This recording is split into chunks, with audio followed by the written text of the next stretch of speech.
আমাদের সমাজে প্রধানত দুই ক্যাটাগরির মানুষ দেখা যায়, একটা মৌ মানুষ আর একটা মাছি মানুষ। এই মাছি মানুষগুলা মাছির মতনই, তারা সব কিছুর ভিতরেই খারাপটাকে লক্ষ্য করে, সেই খারাপটা নিয়ে চর্চা করে এবং অন্যদেরও সেই বিষয়ে আলাপ আলোচনা করে তাদেরকেও এই সঙ্গে নিয়ে আসে। এদের বৈশিষ্ট্যটা কিছুটা এমন, আপনি যতই ভালো কিছু করেন, ভালো কিছু বলেন না কেন, এনারা সেই সব কিছুকে বাদ দিয়ে শুধুমাত্র যেখানে আপনার ভুল হয়েছে বা যে বিষয়টা খারাপ ঠিক সেটাকেই নেবে, যেমনটা মাছি করে থাকে। মাছি অনেক কিছু মিষ্টি মিঠাই সাজিয়ে রাখলেও সেই পচনশীল কোনো একটা কিছুর ভিতরেই সে আকৃষ্ট হয়।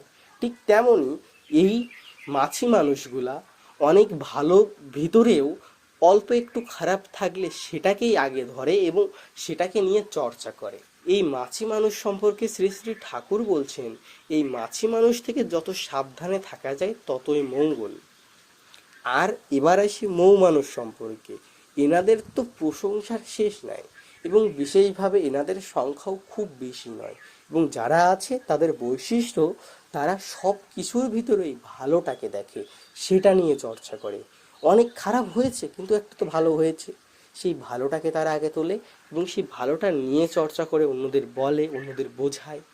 এই হলো মাছি মানুষ আর মৌ মানুষের বৈশিষ্ট্য। আমাদের উচিত এবং আমাদের প্রত্যেকের ইচ্ছা যে আমরা ভালো মানুষ হব, এবং সেটা করার জন্য আমাদের অবশ্যই মৌ মানুষ হতে হবে। মাছি মানুষ তো আমরা কেউ হতে চাই না, কিন্তু দেখা যায় কর্মের ক্ষেত্রে আমরা প্রায়শই মাছি মানুষের পথটাই অবলম্বন করি। এদিকে চাই যে আমি খুব মৌ মানুষ হব, কিন্তু আমার চরিত্র, আমার যে আচার আচরণ সেটা মাছি মানুষের সাথে মিলে যায়। সেজন্য কথাই আছে না, সঙ্গ দেশে ভালো হওয়া যায় আবার খারাপও হওয়া যায়। ঠিক আপনি যদি ভালো হতে চান তাহলে সেই মৌ মানুষকে ফলো করবেন, মাছি মানুষকে সরিয়ে রাখুন। মাছি মানুষ আসবে কিন্তু তাকে আপনি গ্রহণ করবেন না, যতটা সম্ভব ধৈর্য ধরে তাকে সরিয়ে রাখুন। সব কিছুর ভিতরে ভালোটাকে দেখার চেষ্টা করুন। জয় গুরু।